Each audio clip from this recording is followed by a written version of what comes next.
আসসালামু আলাইকুম বন্ধুরা, কেমন আছেন? আমার গ্রামের বাংলো বাড়িটা একটু কোনো মতে গুছিয়ে থুয়েছি, সেটা তাড়াহুড়া করে। এবার যদি যাই কখনো তাহলে সুন্দর করে গুছিয়ে আসবো। আমার একটা মাধবীলতা, মালতীলতার গাছের খুব দরকার ছিল, ভালো লাগতো, সেগুলো আমার গাছগুলো হয়ে গিয়েছে, সুন্দর হয়ে গিয়েছে। গ্রামে বেশি বড় বাড়ি করা দরকার নেই।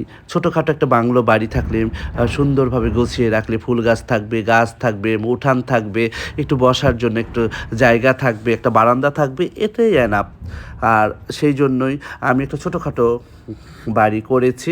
এটা আমার কাছে ভালো লাগে যে একসময় বাড়ি ঘর সব ফেলে দিয়ে যেতে হবে, এখন বাড়ি ঘর সবই হয়েছে, আমার থাকার মানুষ নেই। একসময় খুবই কষ্ট আমার জীবন দিয়ে গিয়েছে, সেটাও আপনাদেরকে বলবো।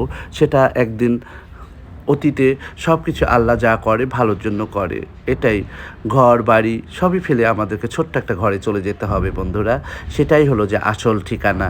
এই ঠিকানা শুধু কৃত্রিম ঠিকানা আমাদের কাছে।